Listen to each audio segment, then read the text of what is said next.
Telling yourself today is going to be a good day, it's not going to magically make it a good day, but it can definitely help. That's one of the reasons why so many people believe in manifestation, affirmations, prayer, crystals, and so on, because they do get some results. Why they get those results could be confirmation bias, that the human brain loves to be right, and every time you're right, you get rewarded with dopamine.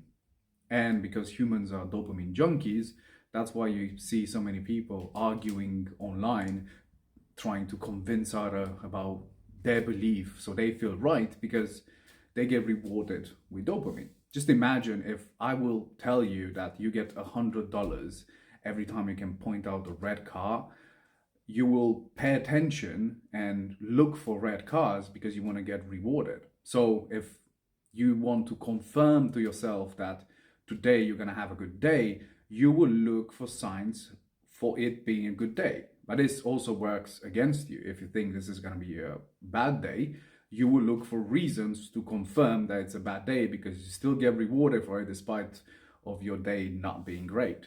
Second reason is that our belief or perception of things can have an incredible impact on our biology. So just your belief alone can change your hormones, your neurotransmitter levels, and so on. That's why, as someone who worked in developmental medication, that's why you do the test for placebo, the double blind, because placebo effect is incredibly strong.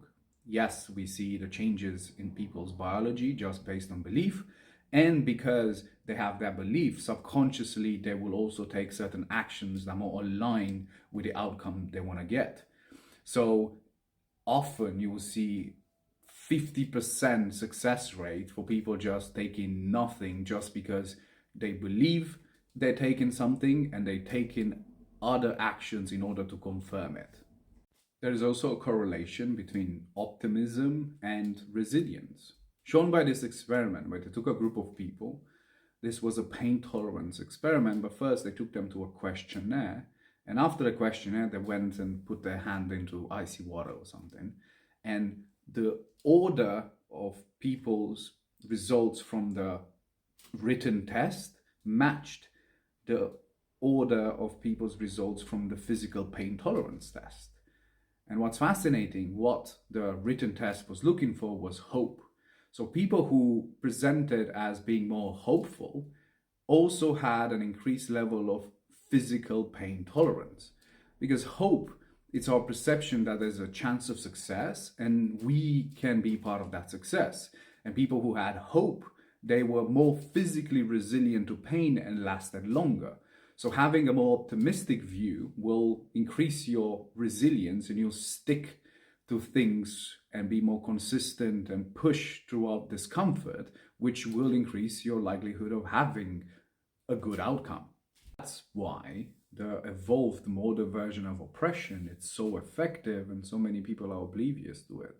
Because it's no longer direct, it's not necessary. It's a psychological oppression that more or less teaches people how to oppress themselves. It starts with being presented in the media and now with social media with a bunch of negative news and drama. And you would say that it's manipulation from the media. But the reality is, if you put 50-50% positive and negative, the negative will get more attention. And that's because our evolutionary desire to look at potential danger in order to keep us safe. So if you see a bush moving that could be something dangerous, you're going to pay attention to that in order for you to predict danger. So that's why negative news and drama always get more interaction than the positive things that you see on social media. That eventually tends to lower people's hope and resilience because it seems that the world is a horrible place and only bad things and only bad people get attention. Therefore, their resilience level drops. And now you have a bunch of insecure people who lack emotional autonomy. And in order for you to maintain it that way, because insecure people are easy to manipulate, easy to sell to and control, you teach them that the way to overcome their self-esteem issues is by adopting narcissistic behaviors.